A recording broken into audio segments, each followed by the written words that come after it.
Hi everyone, and welcome to this video lecture. And as you can see, this is part 3 for the chapter Body Fluids and Circulation. So if you've been following my lectures, you know what we're going to do. We're going to discuss previous year's NEET questions and the explanations for those questions. So please keep a paper and pen with you so that you can note down your answers as well as the explanations if you need to. Right? So let's begin. Okay, so question number 1. Vitamin K is required for, and this appeared in the year 1993. Okay, and I would suggest you pause the video and think about the answer and then come back to this video. Okay, so let's go through our options. We have option A, change of prothrombin into thrombin. No, vitamin K is not required for that. B, synthesis of prothrombin. Yes, that is the right answer. So if you've written down B, that means you've got the right answer. C, change of fibrinogen to fibrin. Again, that is also incorrect. And D, formation of thromboplastin. Okay, that is also incorrect. So the answer is B. Okay, so synthesis of prothrombin. We'll see how. Let's go to the discussion. So prothrombin is synthesized in the liver. Okay, this is synthesized in the liver, and also it requires vitamin K for its synthesis. It requires vitamin K for its synthesis. So vitamin K is, let me take another pen color. Okay, vitamin K is required by the liver for normal formation of prothrombin as well as formation of some other clotting factors. So vitamin K is a very important vitamin that is needed, an element that is needed for the proper synthesis of prothrombin in the liver.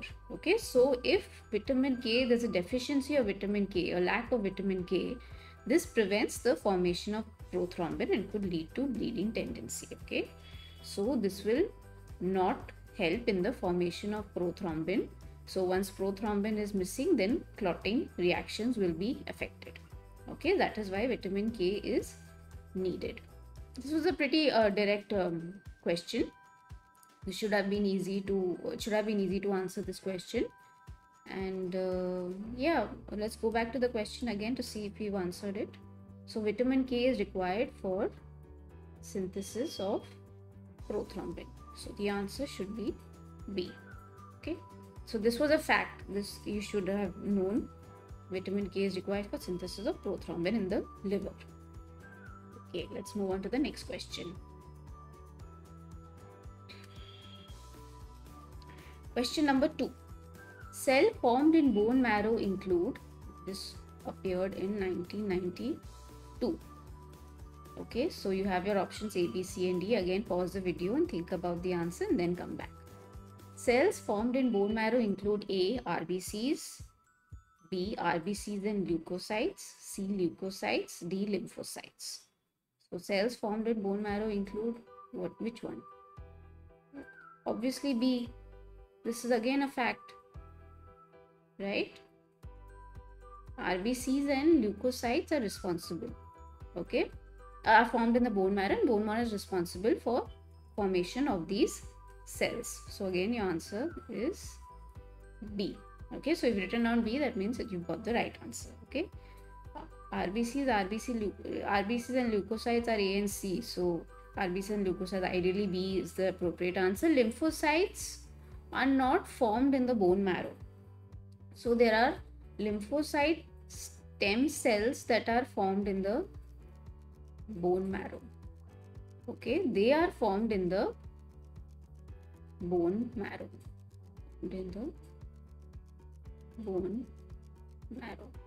So these stem cells are formed in the bone marrow, and these stem cells then move to the thymus for formation of T lymphocytes.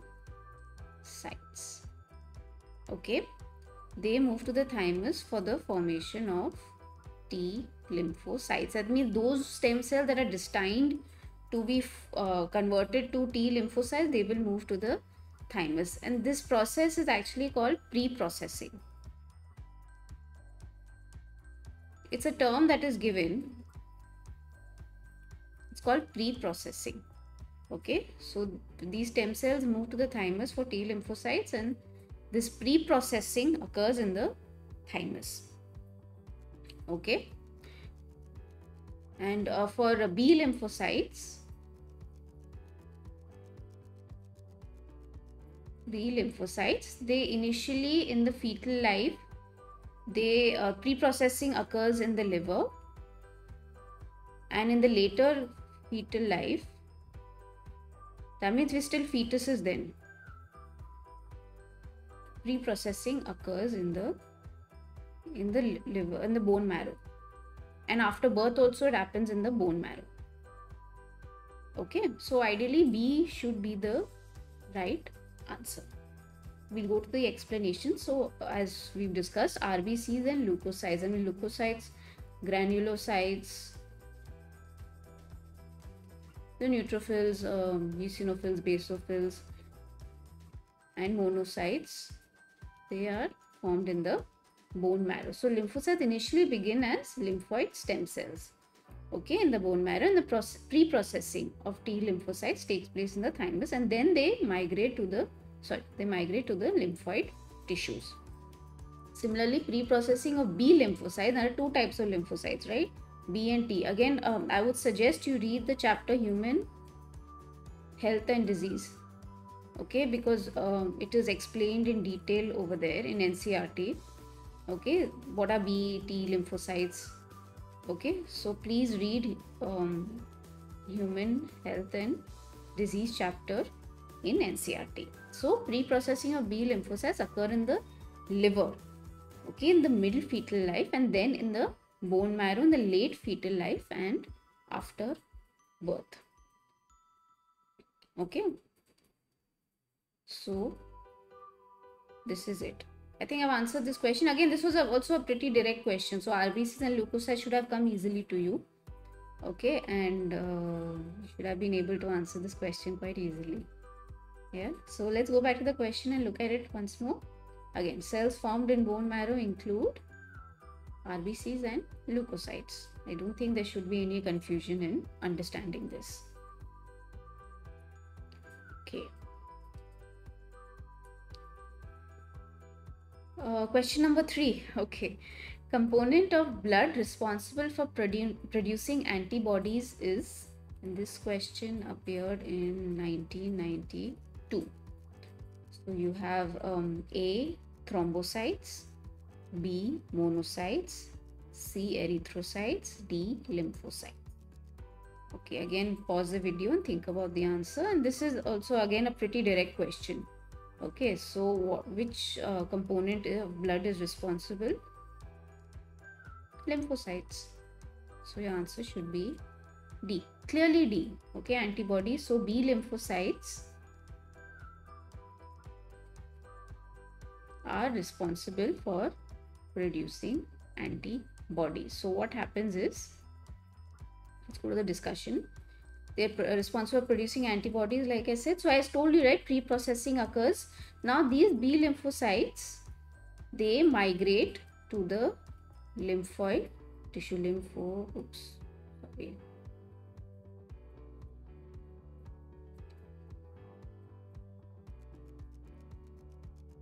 lymphocytes.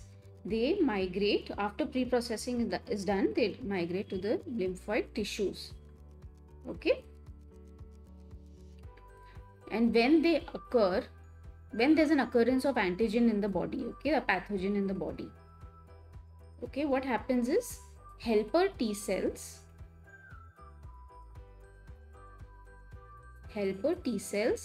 they activate these B lymphocytes. Okay, they activate these B lymphocytes. So once the B lymphocytes are activated, what forms? They form memory B cells. They form two types of cells, memory B cells and plasma cells. Okay, I told you, right? Pre-processing has occurred. That means those stem cells that were destined to form B lymphocytes has happened. And now what has happened? They have been transported to the lymphoid tissues. Okay, and they are waiting for an activation, a maturation phase to occur. Okay, so when an antigen comes in, a pathogen comes in, the helper T cells then activate these B lymphocytes. Okay, the helper T cells activate the B lymphocytes, and these B lymphocytes form memory B cells and plasma cells. Now, these plasma cells are responsible for forming antibodies. Okay, these plasma cells are responsible for forming antibodies. Okay, so to answer your question, yes, component of blood responsible for producing antibodies is lymphocytes. This is also again direct question. Again, if you read human health and disease also, that chapter in NCERT, you will be able to understand the immune system better, okay, where they have explained this. So yeah, so antibodies, they are large molecules and they are capable of reacting with antigens and destroying them. So they participate in immune response. All right. So I think I've explained this clearly. Let's move to the next question. So now we've got our direct questions. I don't think there should have been a problem in understanding those questions and answering them. Okay, so question number 4. Blood group AB has, this appeared in 1991. So you have your 4 options. Again, pause the video and write down what you think is the right answer and then come back.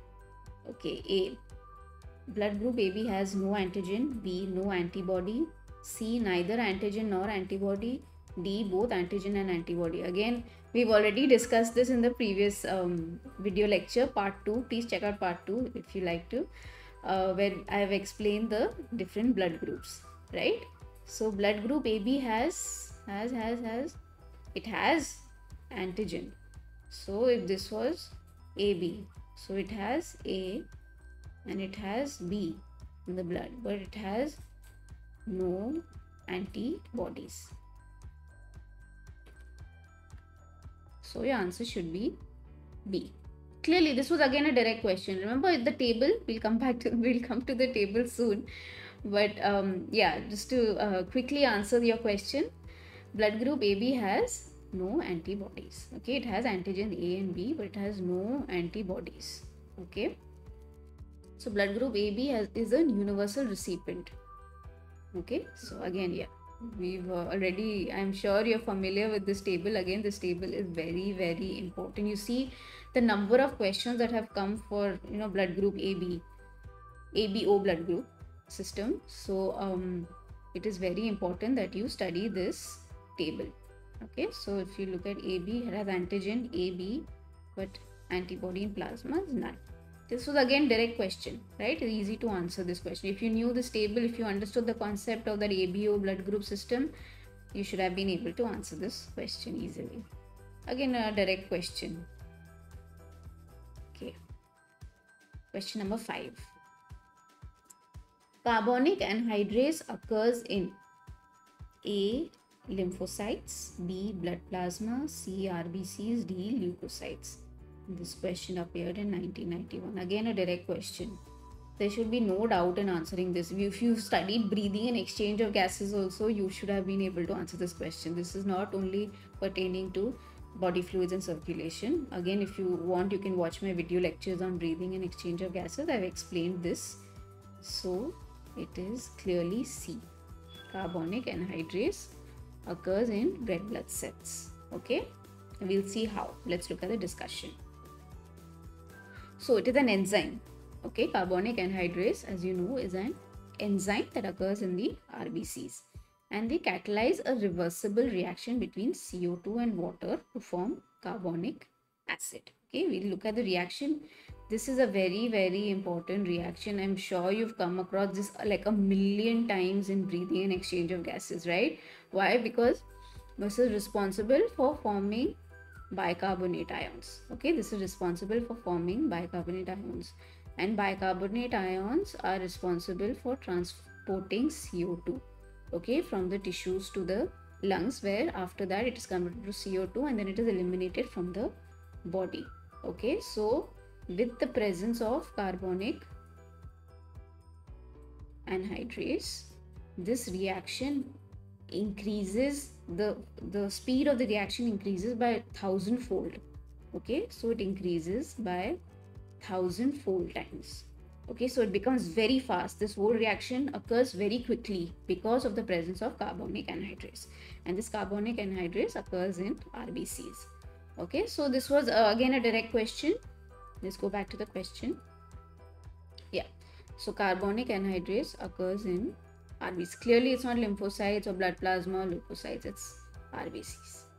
Okay, this also again was a direct question. Shouldn't have been a problem in answering this question. Yeah. Okay, question number 6.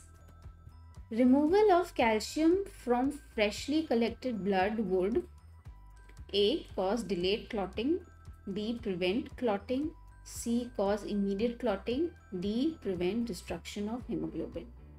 Okay, so this appeared in 1989. It's a very old question.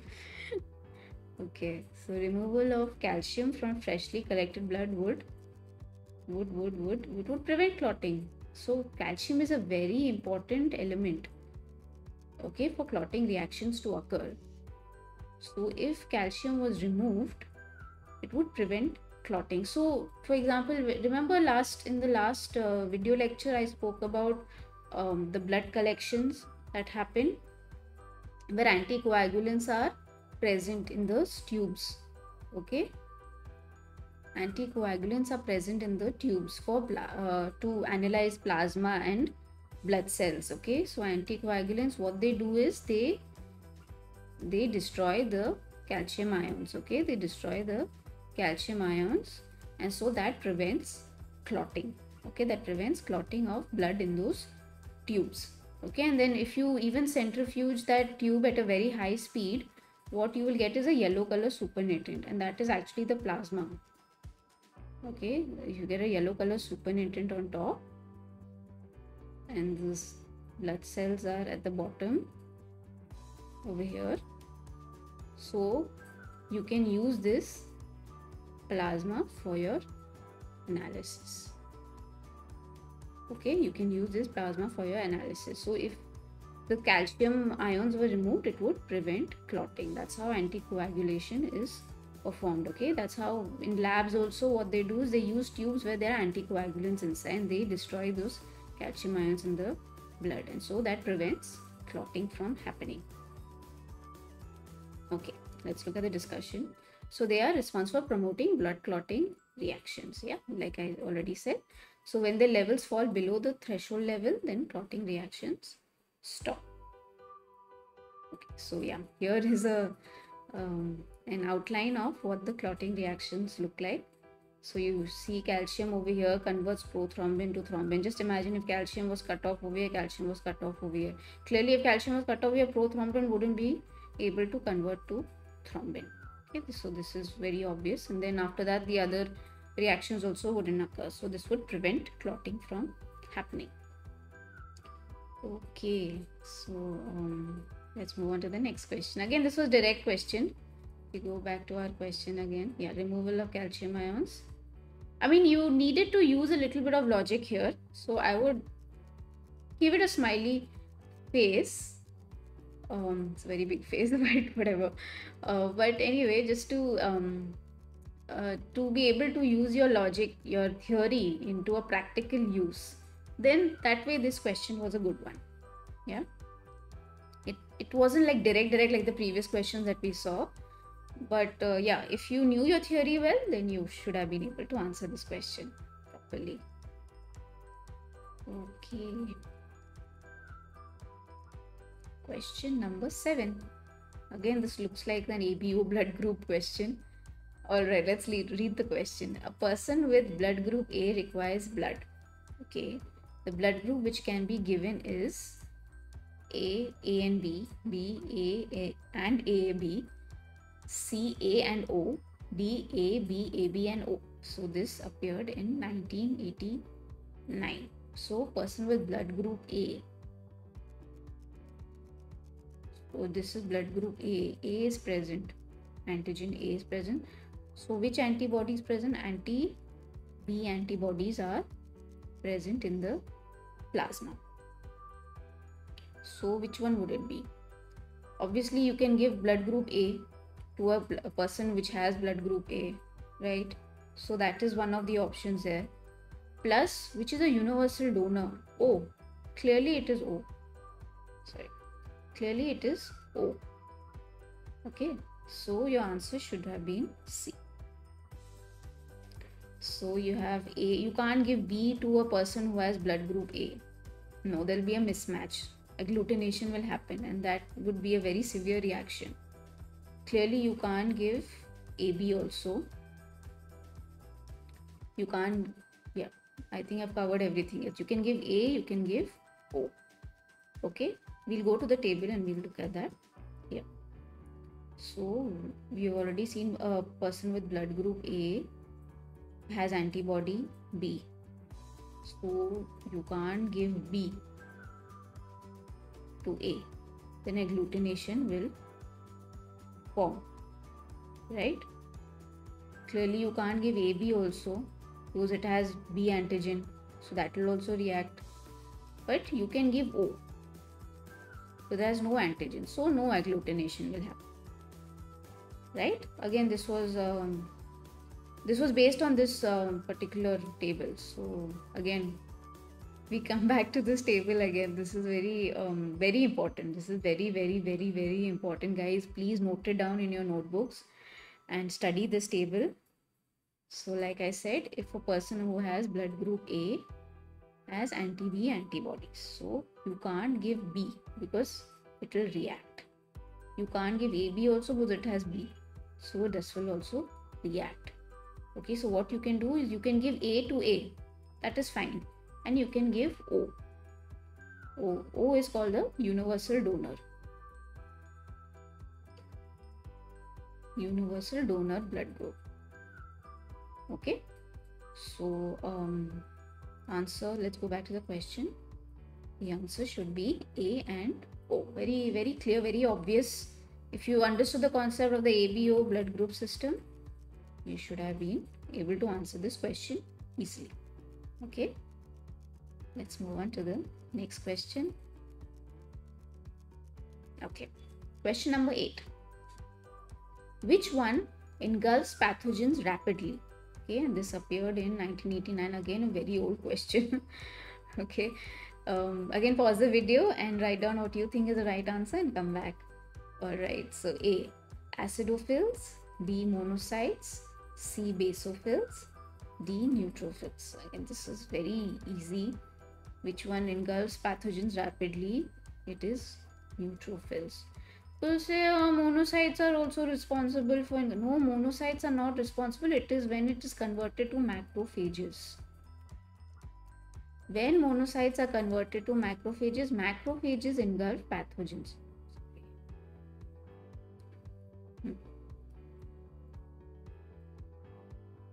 Oops, answer D, yes.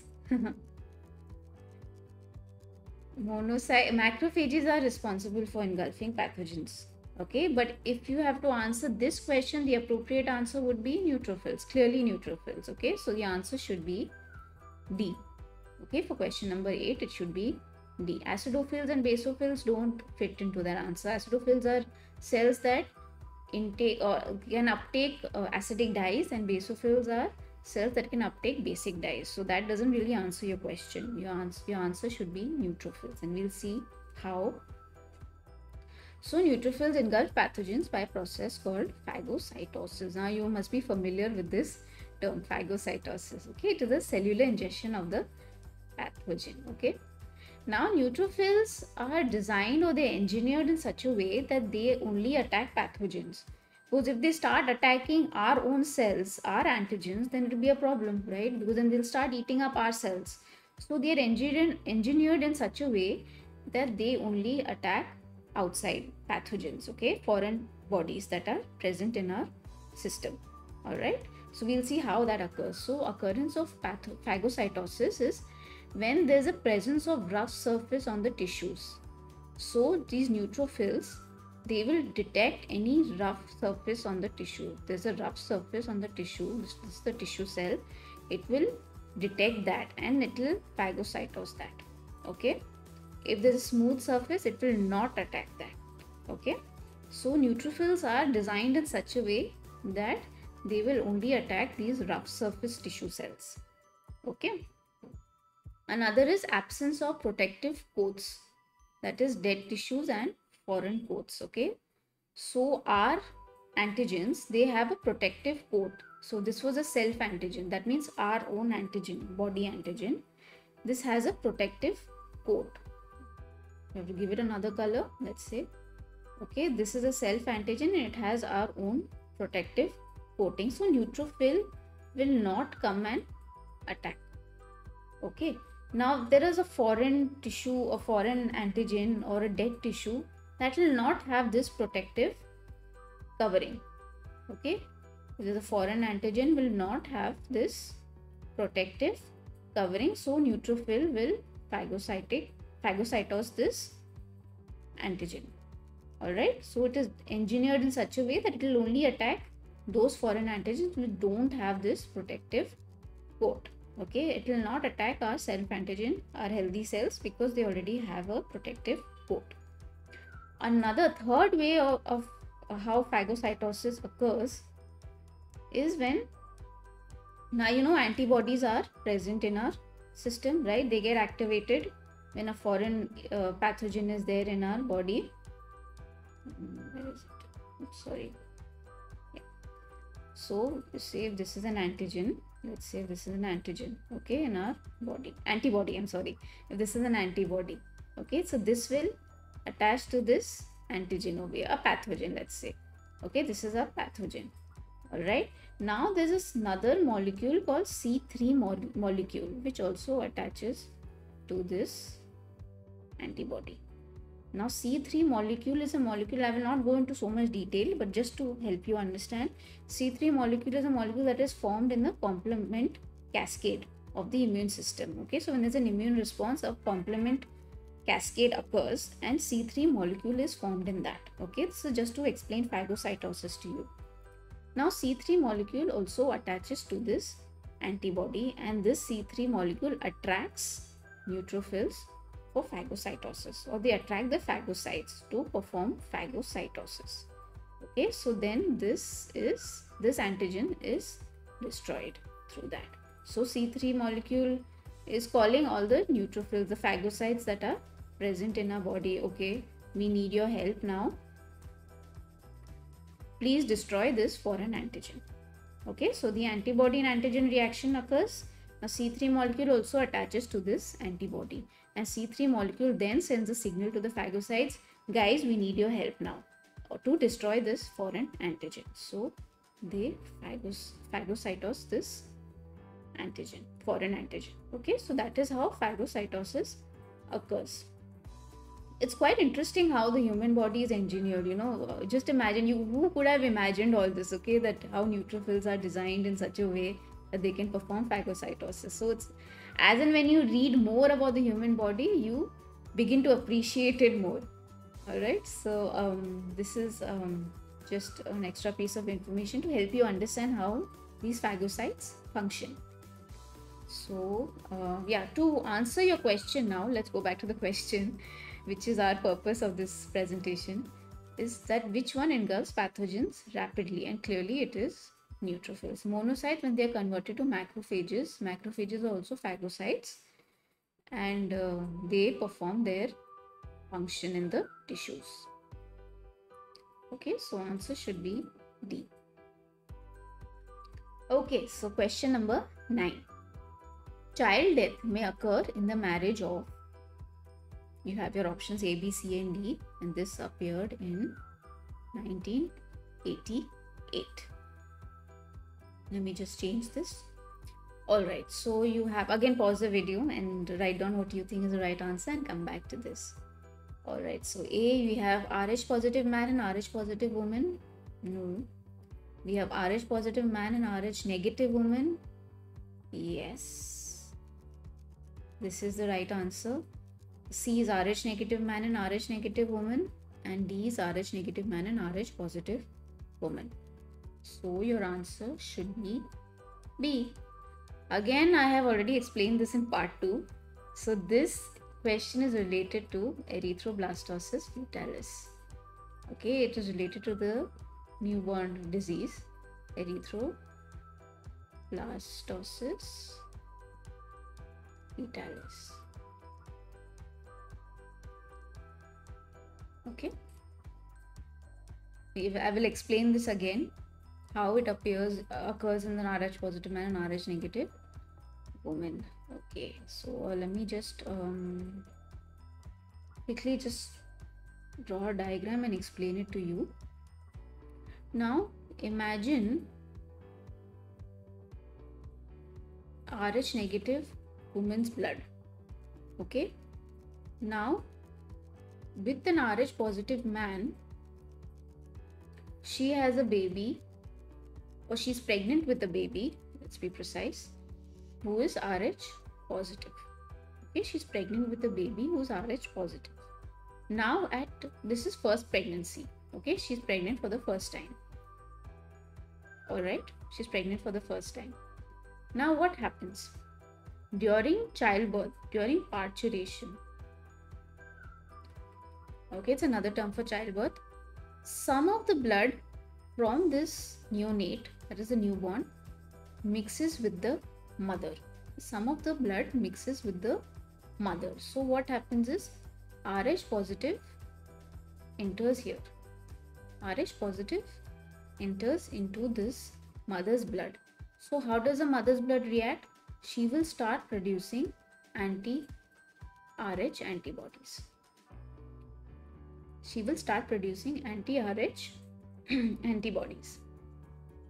Now the mother is already immunized. She's immunized with that Rh group. Alright. Now in the second pregnancy, again we know the mother is Rh negative blood. She has anti-Rh antibodies. Right? She is again pregnant, and this time again she has an Rh positive baby. Okay, fetus. Fetus inside is Rh positive. So what happens is these antibodies diffuse through the placenta into the child, into the uterus. Okay, into the uterus, and then through the placenta, diffuse through the placenta into the fetus. Okay, they diffuse through the antibody diffuse through the placenta into the fetus. Okay, so now these anti-Rh antibodies have entered the system, blood system or circulation of the fetus. Okay, so these antibodies have diffused through the placenta and into the blood circulation of the fetus. Okay, so now what happens is this is anti-Rh antibody and this is Rh positive blood. So reaction will happen. Obviously a reaction of antigen antibody reaction will happen. So what happens is agglutination happens. Okay, agglutination happens. Okay, followed by phagocytosis of the RBCs. Agglutination followed by phagocytosis of the RBCs. Okay, so this is what happens. This is the second pregnancy. This is a situation where the mother is pregnant for the second time and now she's already immunized against the Rh. So she has antibodies in it, and those antibodies will diffuse through the placenta into the fetus circulation. Okay, now antigen antibody reaction will happen. Okay, antigen antibody reaction happens, and this is a very dangerous situation. Okay, so because of that agglutination of RBCs happen followed by phagocytosis. Okay, that means the RBCs agglutinate, then they hemolyze. Okay, they agglutinate and they hemolyze. Okay, and the phagocytes, that means the macrophages that are present there, will phagocytose the hemoglobin and produce bilirubin. Okay, we'll come to that. So I've already explained at the time of second pregnancy what happens is anti-Rh antibodies will diffuse to the placental membrane into the fetus blood, and they cause agglutination and hemolysis happen. That means breakage of RBCs. Okay, breakage of RBCs happens and this releases hemoglobin into the blood. Now there are macrophages, again I've already mentioned this, and they convert the hemoglobin into bilirubin. Okay, they convert hemoglobin to bilirubin, and because of that bilirubin, the skin turns yellow. The fetus's skin turns yellow. So when the fetus is born, that means as a neonate, it has jaundiced skin. Okay, because of the yellow color, okay, of the skin. And those mother's antibodies are still circulating in the neonates, in the newborns circulation for about 1 to 2 months, and they destroy more RBCs. Okay, those antibodies that were already there when it was inside the mother as a neonate, as a newborn, those for 1 to 2 months, those antibodies are still continuously circulating for 1 to 2 months in the baby's blood circulation. They are destroying more RBCs. Okay, they're destroying more and more RBCs. So because of that, the liver and the spleen become enlarged. So in an attempt to replace those lost RBCs, the liver and spleen become enlarged and they start producing RBCs. Okay, now because of this rapid production of RBCs, even the bone marrow starts producing the RBCs in the babies.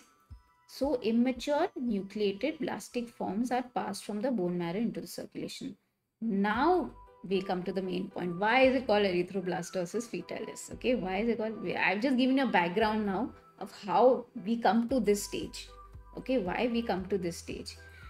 The presence of these immature nucleated blastic forms is the reason why it's called erythroblastosis fetalis. So now there is a demand for RBCs. Okay, the liver and spleen are enlarged in the baby, followed by that the bone marrow is also continuously producing RBCs. Okay, so nucleated RBCs, the immature RBCs are now circulating in the neonate. Okay, the nucleated RBCs are now circulated in the, they are immature. Okay, so they're still nucleated, and so the presence of these nucleated RBCs or nucleated blastic forms, immature nucleated blastic forms, is called, why this disease is called erythroblastosis fetalis. Okay, this nucleated, yeah, like I've already written here, presence of these nucleated blastic RBC, the disease is called erythroblastosis fetalis. So infants who survive, obviously the babies that are born are anemic, clearly, because RBCs are getting destroyed, so they are anemic. Not all of them, the infants don't survive. Okay, the infants don't survive this disease, but if they do, they suffer from permanent mental impairment. Okay, or damage to motor areas of the brain. Okay, they suffer from permanent mental impairment or damage to motor areas of the brain, and this is due to precipitation of bilirubin in neuronal cells. Okay, precipitation of bilirubin neuronal cells, and this is called Kernicterus. Okay, so this is an extra piece of information, Kernicterus. Okay, this precipitation of bilirubin in neuronal cells, and because of that there's a permanent damage, mental impairment. This condition is called Kernicterus. Now how do you prevent this? Now there is a anti-D antibody that is given to the mother at 28 to 30 weeks of gestation period. Okay, so the mother receives an anti-D antibody, and this prevents the formation of D antibodies. Okay, during second pregnancy, this prevents the formation of D antibody. Again, to understand Rh group, please read NCERT. D antigen is the main antigen of the Rh group that exhibits a very big immunological response. So that is why it is called D antibody, anti-D antibody, and D antigen. So the anti-D antibody prevents the formation of D antibodies. Okay, so if you're wondering why is it called D antibody, because D antigen exhibits a very big immunological response. There are other antigens also. There's C and E antigen also, but we will not go into that. Please just stick to D antigen. Okay, D antigen for the Rh group, and this exhibits a severe immunological response. Okay, in humans, and so because of that, anti-D antibodies are given. Okay, so please read RH group in NCERT. Okay, this is again an important topic, okay, in terms of NEET.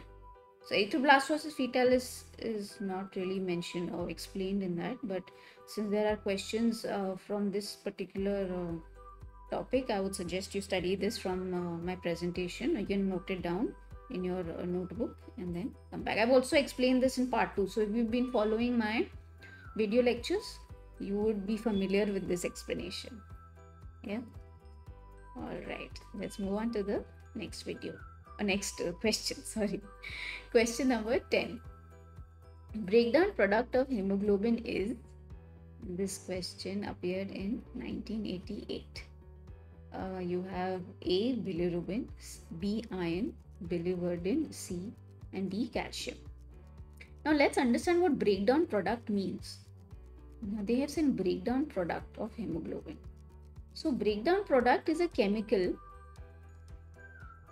that is altered from the parent molecule. So this is the parent molecule.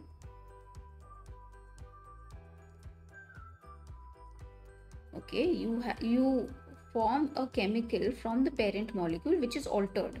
Now this alteration could be because of enzymes, because of heat, because of light. Okay, so this is what breakdown product means. So if you have a parent molecule which is A, you receive B as your breakdown product. It is altered because of some chemical reactions that have occurred because of heat or light or enzymatic reaction, okay, in the body. So we have to understand what they mean by that. What is breakdown product of hemoglobin? All right. So your answer should have been, we'll come to the explanation. If you got the answer wrong, it's okay. Breakdown product of hemoglobin is A. bilirubin. Clearly it is bilirubin, and it is a very important compound that is formed. We'll come to that quickly. Okay, so your answer should have been A. bilirubin. Okay, let's go to the discussion.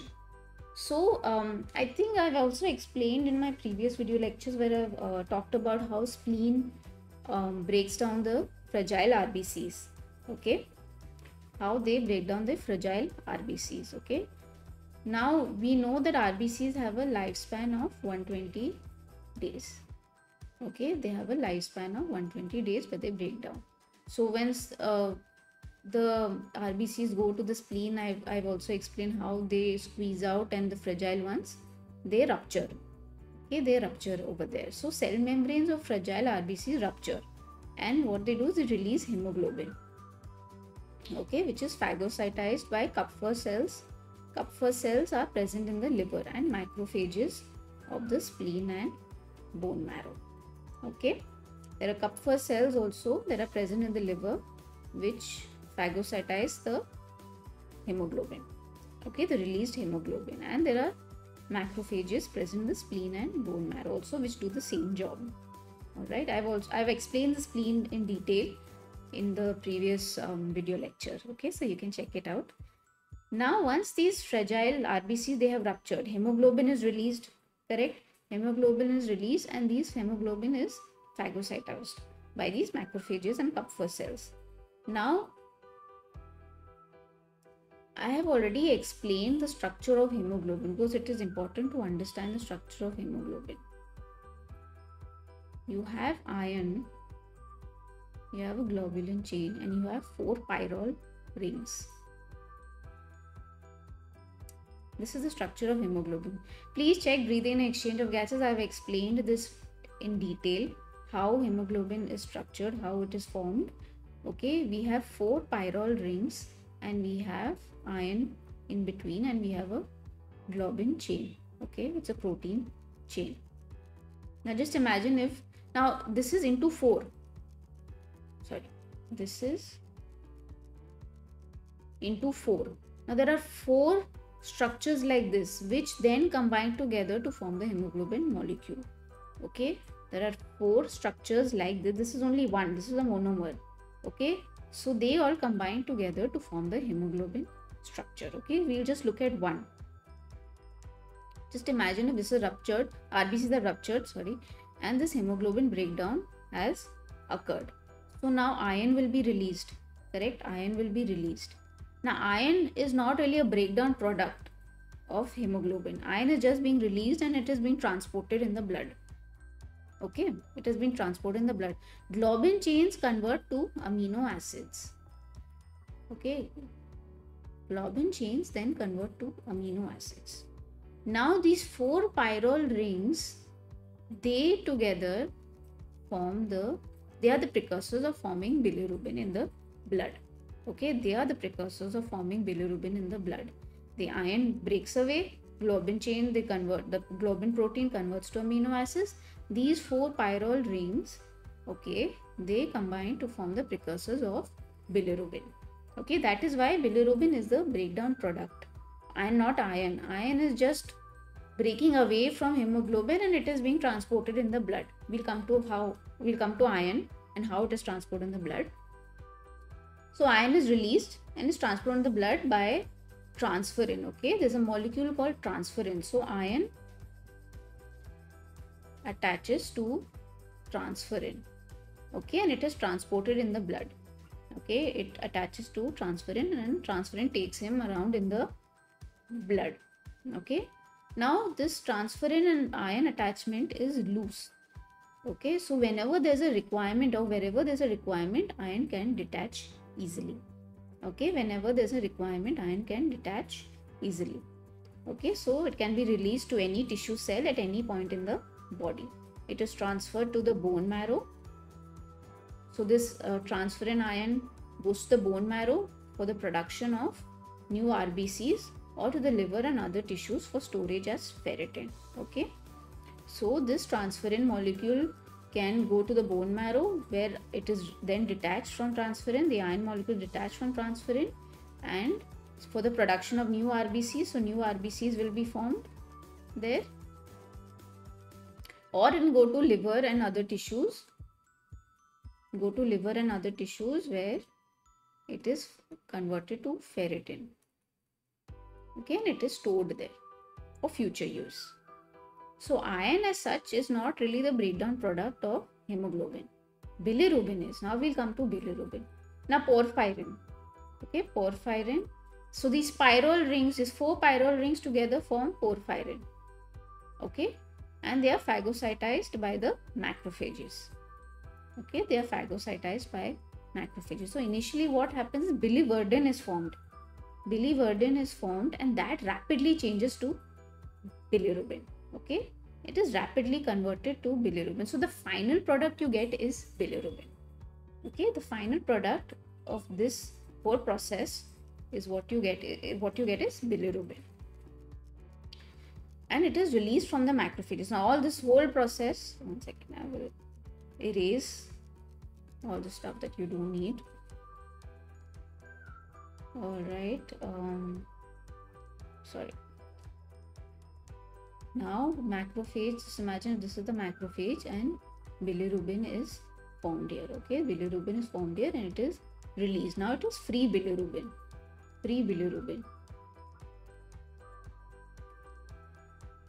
And this free bilirubin attaches to albumin. Remember, albumin is a blood protein. Okay, to maintain osmotic balance in the blood. So it attaches to albumin.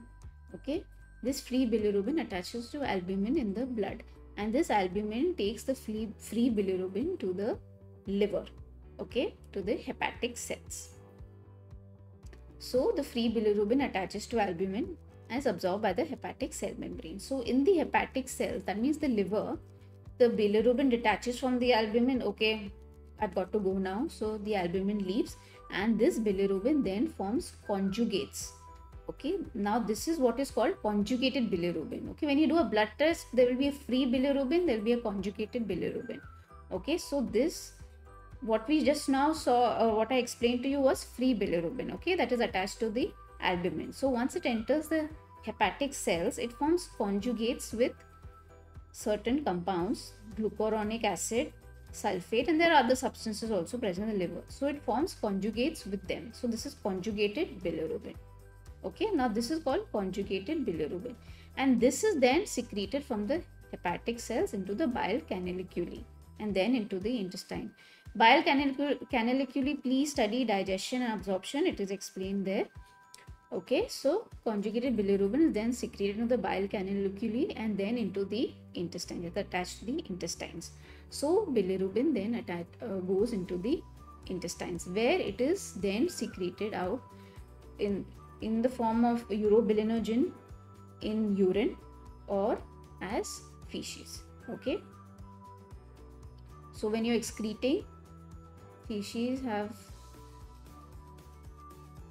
a yellow color, that is bilirubin. Okay, your urine, you see there's a yellow color, that's urobilinogen actually. Sorry, spelling is wrong. It's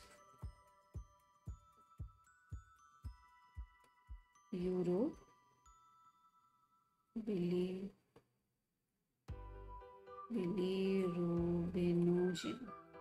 It's a long word. Okay, so this is again a pigment that is present in urine. Okay, so there are two ways via which the bilirubin is removed, by feces or by urine. Okay, so this is the whole process by which breakdown of product of hemoglobin is formed as converted to bilirubin. The pyrrole rings form the precursors for the formation of bilirubin. Okay, this is a very important topic, and it is not present there in NCERT. So I would suggest you note it down in your books and study it. And please understand the structure of hemoglobin. If you don't understand the structure of hemoglobin, you will not be able to understand how bilirubin is formed. Okay, and what exactly happens. So this is actually what happens inside the body. Okay, so simply just understand, iron is then attached to transferrin, and then it is used either in the bone marrow for formation of new RBCs, or it is stored, okay, either in the liver or other tissues as ferritin. Okay, that's the end of iron. Now the pyrrole rings that are there, they then they are the precursors for forming bilirubin. Okay, and the bilirubin is then processed and it is excreted. All right, I think this should have been clear to you. We'll go back to the question. I think this is a very long explanation. So yeah, clearly they said breakdown product of hemoglobin. So breakdown product clearly is bilirubin. Biliverdin is formed for a brief period of time and that rapidly changes to bilirubin. Okay, biliverdin rapidly changes to bilirubin. So ideally, to answer your question, bilirubin is the answer. Should be A. Clearly A should be your answer. Okay, yeah, I've left this blank anyway. Question number 11. RBCs do not occur in, this appeared in 1988. Okay, RBCs do not occur in A, frog, B, cow, C, camel, D, cockroach. Again, it's a direct question. Answer should be D, cockroach. RBCs are not present in cockroaches. They are present in frog, cow and camel, but they are not present in cockroach. Okay, we'll see how. All right, so cockroaches have a body cavity called hemocoel. Okay, they have a body cavity called hemocoel, so which is filled with hemolymph or blood. So the blood is actually called hemolymph, and which is present in the hemocoel. That's the body cavity, and they consist of blood cells, that corpuscles, and plasma. Okay, now there are two types of blood cells. There's proleukocytes and there are phagocytes. So proleukocytes are small and they have a large nuclei, and phagocytes are large and engulf bacteria and other foreign bodies. Okay, so these are the two types of cells that are present there. There are no RBCs. Clearly you can see there are no RBCs present in cockroaches. Camels have nucleated oval shaped RBCs, and frogs also have nucleated RBCs. That's a fact to remember. Please note it down. Okay, but they have RBCs. Clearly, to answer your question now, RBCs do not occur. Please note, do not occur. Okay, they do not occur in cockroach. Okay, this was again a direct question, the direct answer. So you should have been able to answer this easily. All right, next. Okay, so here this is a diagram of what the hemolymph of a cockroach looks like. So you can clearly see phagocyte over here and proleukocyte over here. Okay, so just to give you an idea what it looks like. Okay, all right, so question number 12. Which one of the following is correct? Okay, you have your options A, B, C, D. Again, I would suggest you pause the video and go through all the options and then write it down what you think is the right answer and then come back to this. Okay, and this appeared in 2015. It's a cancelled exam. All right, so let's look at our options. Lymph is equal to plasma plus RBC plus WBC. Now, lymph does not contain RBCs, so this is incorrect. Blood is equal to plasma plus RBC plus WBC, plus platelets. This is correct. Yes, it contains all of that. Plasma is equal to blood minus lymphocytes. No, that is incorrect. Serum is equal to blood plus fibrinogen. That is also incorrect. So see, because serum does not contain fibrinogen. So your answer should be B. Okay. If you understood the components of blood and lymph, you should have been able to answer this question easily. Okay, this was a good question. Ideally, I mean, you had to know the components of lymph and blood very, very properly. Okay, so there should be no doubt in you. So this question actually tests whether you are doubtful or you are not, whether you know your concept clearly or you don't know your concept clearly. That is what it tests you in this question. Okay, so blood is equal to plasma plus RBC plus WBC plus platelets. So answer is B. Okay, let's look at the discussion. Okay. So blood consists of plasma, RBC, WBC and platelets. We've discussed this like so many times. If you've gone through all my videos, you would have known that, by now you would have known that blood consists of plasma, RBC, WBC and platelets. Okay, so proteins and large particulate matter which cannot be reabsorbed by the blood vessels from the interstitial fluid space is diffused into the lymphatic vessels. Okay, let's understand how this lymph system works. Okay, so just imagine, okay, you have your blood vessel here. Okay, this I marked in red. Blood vessel here. Then you have some space in between. You have some space in between. This is called the interstitial fluid space. Okay, interstitial fluid space. Then you have what you call is the lymph vessels. You have the lymph vessels.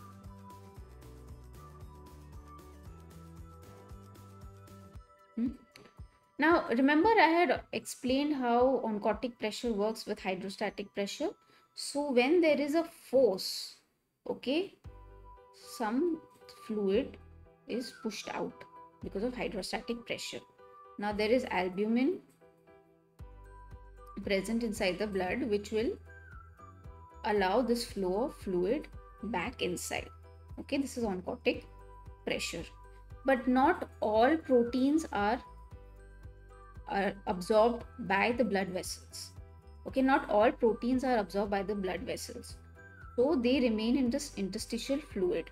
Okay, they remain in this interstitial fluid space and they are absorbed by the lymph vessels. That's where the lymphatic system functions. It helps us to absorb all the remaining proteins that are there or some particulate matter that is there present over here in the interstitial fluid back into the lymph.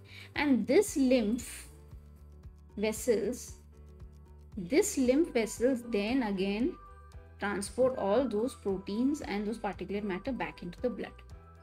So any proteins that have been left over in the interstitial fluid space and that could not be reabsorbed by the blood vessels. Now it is so nice, it is so clearly engineered in such a way that you should not leave out any of those proteins that are present inside the interstitial fluid space. They have to be brought back into the blood somehow.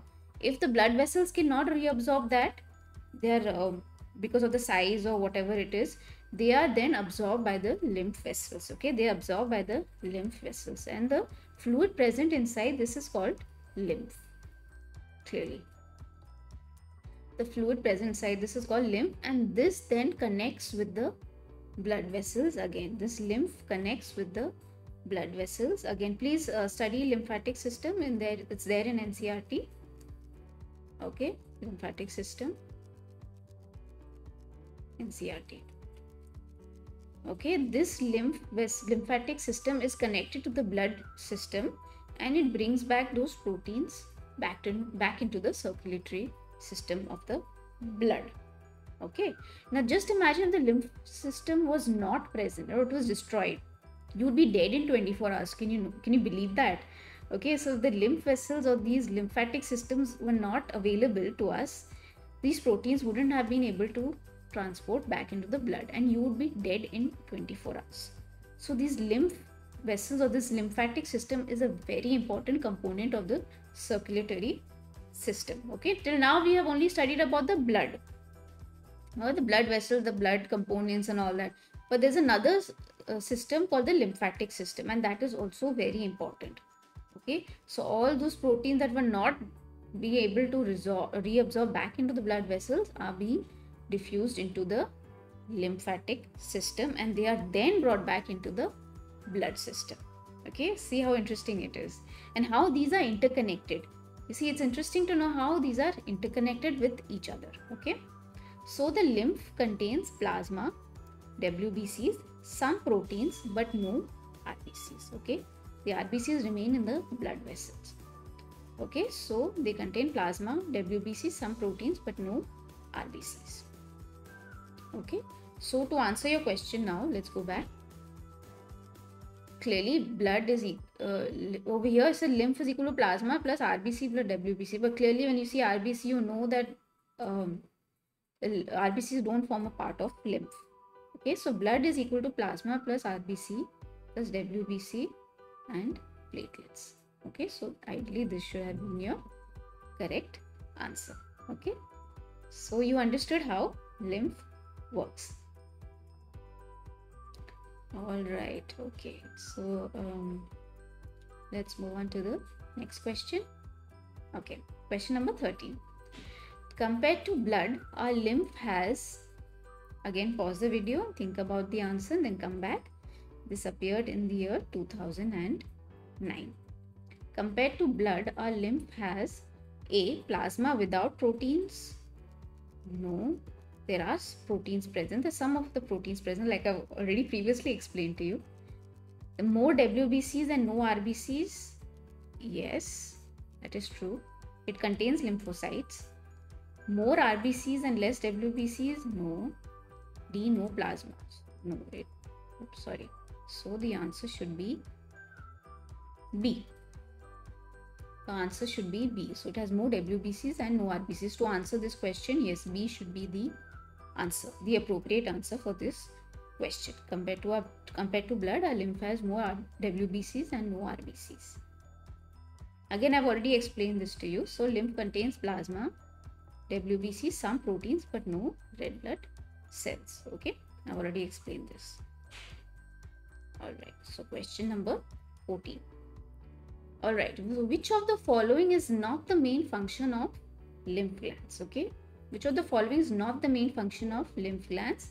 And this appeared in 1998. Okay, again, pause the video, think about the answer and then come back. A. Forming RBCs. Lymph glands are not responsible for forming RBCs. You know that by now, right? It's the bone marrow. B. Destroying bacteria. Yes. C. Forming WBCs. Yes. D. Forming antibodies. Yes. So your answer should be not the main function. So not the main function is A. They don't form any RBCs. Okay, lymph glands are not responsible for forming RBCs. And we'll look at it in detail. Let's discuss this question. Alright. So as I already said, lymph glands are not responsible for production of RBCs. Lymph glands are also called lymph nodes. Okay. Ideally it is called lymph nodes. Sorry. Okay. This is what you mean by lymph glands. This is what they were asking. So lymph glands or lymph nodes are not responsible for the production of RBCs. Now lymph glands contain macrophages. Okay, there are macrophages present inside those lymph nodes and they phagocytize the bacteria. Now lymph is being constantly filtered in the lymph node. The lymph nodes are present all over your body. Okay, they're small sac-like structures. Okay, they're present all over your body and lymph is continuously being circulated. Okay, now if the lymph contains a bacteria or a virus, okay, there are macrophages present inside that in the lymph nodes and they phagocytize the foreign agent. Okay, they phagocytize the foreign body. And also these macrophages are also antigen presenting cells, okay, APCs. Again, you will study this in human health and disease, antigen presenting cells. These macrophages are antigen presenting cells. Okay. So what they do is they phagocytize that bacteria, right? And they present these antigens to the lymphocytes, thus stimulating the proliferation of lymphocytes. Okay. So they present that bacterial antigen to the lymphocytes and the lymphocytes start activating and they proliferate. Okay. They grow in number. All right. They proliferate against that antigen. They attack that antigen. Okay. Lymph glands. Lymph glands also contain pre-existing T and B lymphocytes. Now, I've already explained in the first question, remember, pre-processing happens of the B and T lymphocytes. Then they are stored in the lymphoid tissue. Alright, they are stored in the lymphoid tissue. Okay, so they are activated whenever there's an infection. So this B and T lymphocytes, whenever they are presented with a foreign antigen or foreign bacterial agent or viral agent, they are activated against that. Okay, they are activated against that whenever there's an infection. So these activated lymphocytes then pass on to into the lymph and then into the bloodstream. Okay, so then they activate and they move into the lymph and then into the bloodstream. Okay, that is their job. And again, I've also explained how B lymphocytes produce antibodies again in the first question. So there are helper T cells. Now these lymph nodes contain T lymphocytes, right? So they proliferate, they get activated, they form many T lymphocytes, many types of T lymphocytes. There are 4 types of T lymphocytes generally. So one of them is helper T cells. Okay, let me just erase this. Helper T cells. Okay, and they get activated and they activate the B lymphocytes. Okay, they help the B lymphocytes to activate what? Memory B cells and plasma cells.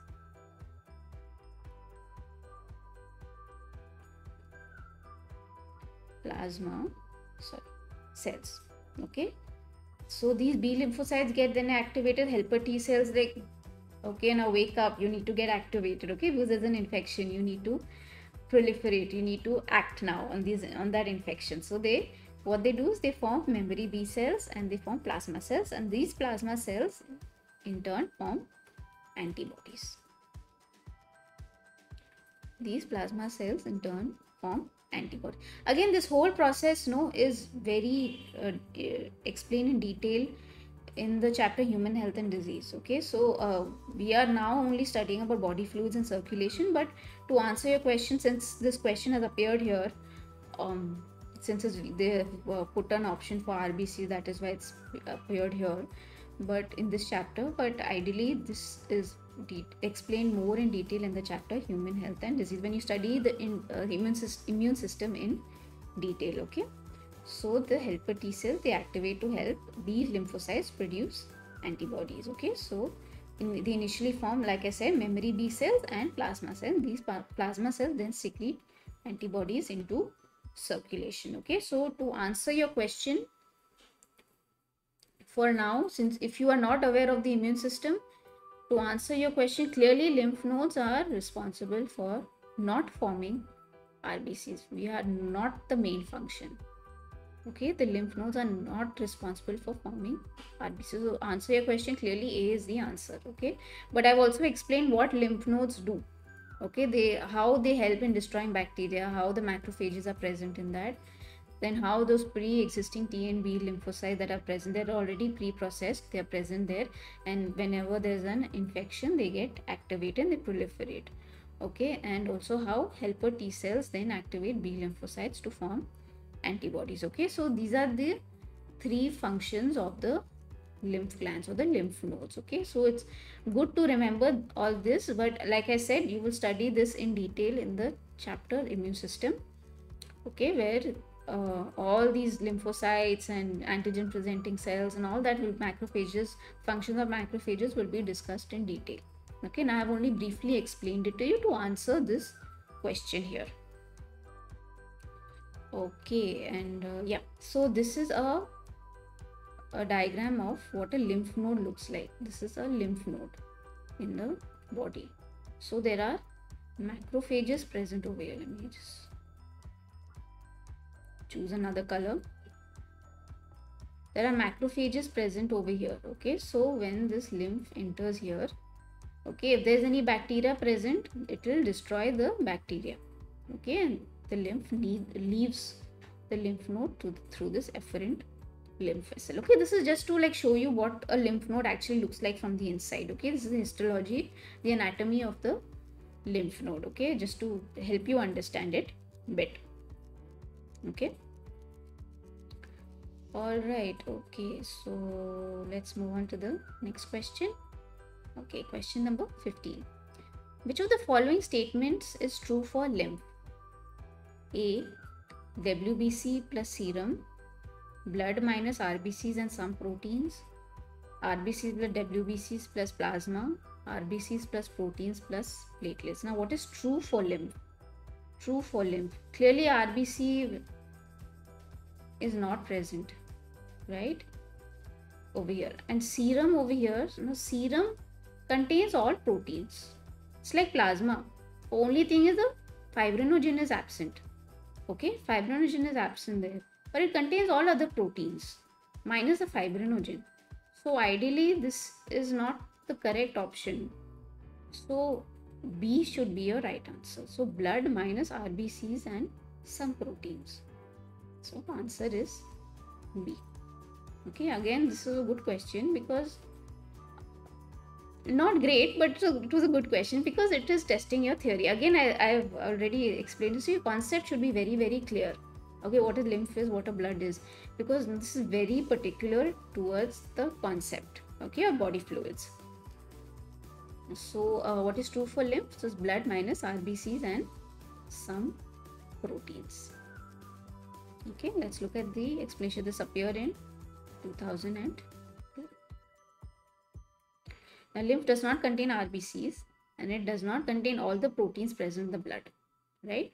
Some proteins are present. So if you go back to the question, some proteins are present in the lymph, some proteins are present in the blood. So RBCs and some proteins are absent. Okay, it does not contain all proteins. Like I've already explained to you how some of it is reabsorbed, most of the proteins are reabsorbed, some of them are not reabsorbed. So they go back into the lymph, okay, lymph system, and they are then transported back into the blood through that lymph system. So ideally the answer should be B. All right, so I hope I was clear with this question. And okay, so we've come to the end of this video lecture today, and I hope you've enjoyed today's lecture, and I hope you've learned something new today. And I will see you again in the next video lecture. Also, one more announcement: I am now available on Instagram, Facebook and Twitter.